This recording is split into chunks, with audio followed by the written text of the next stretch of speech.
السلام عليكم ورحمة الله وبركاته. anigoo ah magacaygu Barni Jaamac Umar waxaan halkaan rabaa inaan kala soo socodsiiyo gabar walaashay la dhaho Astaahi Jaamac Umar. walaashay iga yar waaye muddo badan xanuunsaneed aad iyo aad u xanuunsan.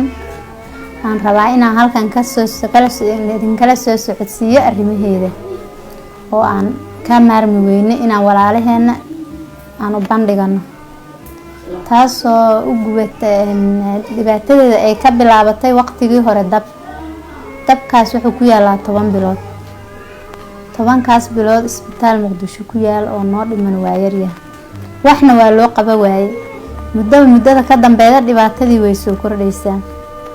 maqaar la saaray, maqaarkii meeshii laga qaaday iyo meeshii la saaray intaba waqtiga ka dambeeyay wuu ka soo darsanayaa, dhibaato ku soo kordhayso.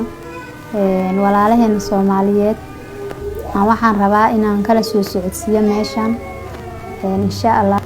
nambarka laga soo xiriiri karo furihiisa waxa waaye 7 69 eber 1 95.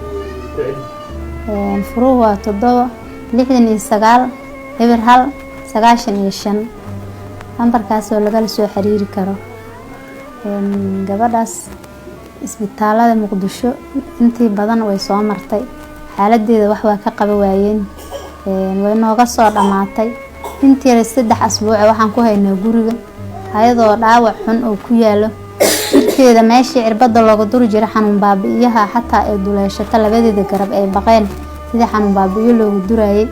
jirkeeda intii ka hooseyda suunka intii laga xirto oo noqday wada dhaawac meel kasta oo jirkeeda inta qaybta hore kamid ay wada noqdeen dhaawac xun meelaha qaarkood la fiiri ay ka muuqdaan. dawladda waxaan ka codsanayaa iyo ganacsatada Soomaaliyeed iyo muslimiinta dhamaanteedba wixii ay nagu caawi karaan, haday noqoto baasaboor, fiisooyin, haday noqoto dalka ama dibadda, intaba inay na garab istaagaan oo noo sara kacaan oo na kaalmeeyaan oo na caawiyaan. isbitaalada Muqdisho ku yaalaan ku wareernay, dhowr isbitaal oo aan hadda afka ku soo wada koobi karin aan soo wada marnay. wixii caawin na garab istaagsanay wixii waa ka dhamaadeen, dhaqaalihii dadkii oo ka dhamaaday, ayadiina dhibaatadeeda way farahay ka sii baxaysaayo naftuna weli way joogtaa oo tacaalay ku faray. insha Allah waxaan dawladda iyo ganacsatada iyo muslimiinta dhan ka codsanaynaa sida ugu dhaqsiyaha badan inay noo soo caawiyaan oo noo garab istaagaan. bismillah. akoon furaha waxa waaye 31 17 16 31.